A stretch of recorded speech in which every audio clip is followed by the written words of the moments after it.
Quand on est un herbivore de 35 kg de muscles, rien de tel avant d'aller travailler qu'un copieux repas de végétaux.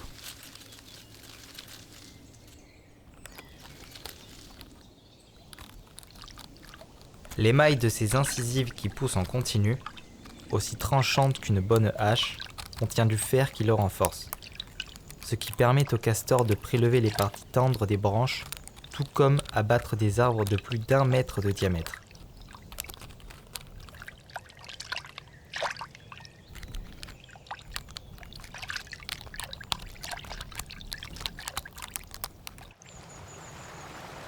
Les pluies obligent les castors à entretenir et réparer régulièrement leurs barrages.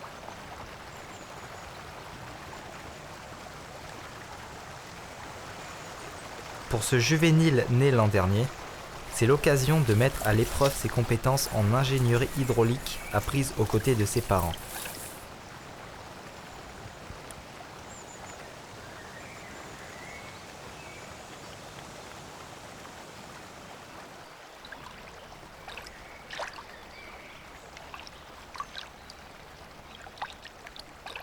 Son travail consiste à enchevêtrer des branches sur le haut du barrage, puis à colmater les interstices restants avec un amalgame compact de feuilles, de pierres et de boue.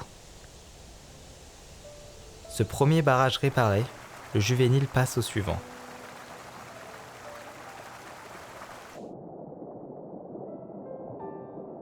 Doté de pattes palmées et d'une puissante queue qui lui sert autant de gouvernail que de propulseur, le castor est un nageur hors pair.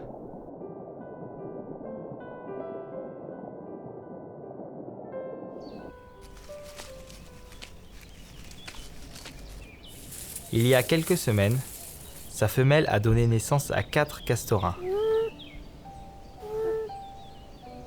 Quand elle allaite, lui et son juvénile se relaient à son chevet pour lui apporter de quoi manger.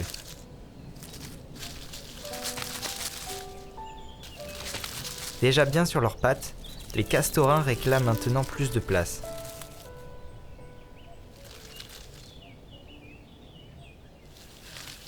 Soucieux de sa progéniture, le mâle s'exécute et réaménage patiemment l'intérieur du logis.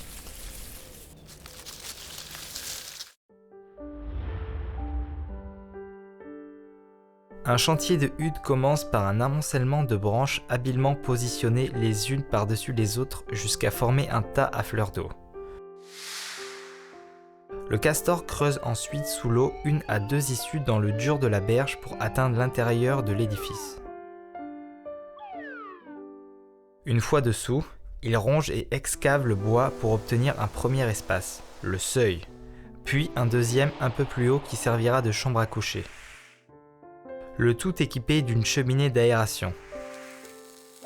De l'extérieur, il calfeutrera des trous avec de la boue et des feuilles pour assurer à la hutte une parfaite étanchéité. Arc-boutée à la berge, telle une place forte à la Vauban, la hutte abrite le couple de castors unis pour la vie. Ainsi protégés des assaillants et des aléas du climat, ils enfanteront chaque année de 2 à 4 castorins qui resteront 2 ans avant de partir fonder leur propre foyer.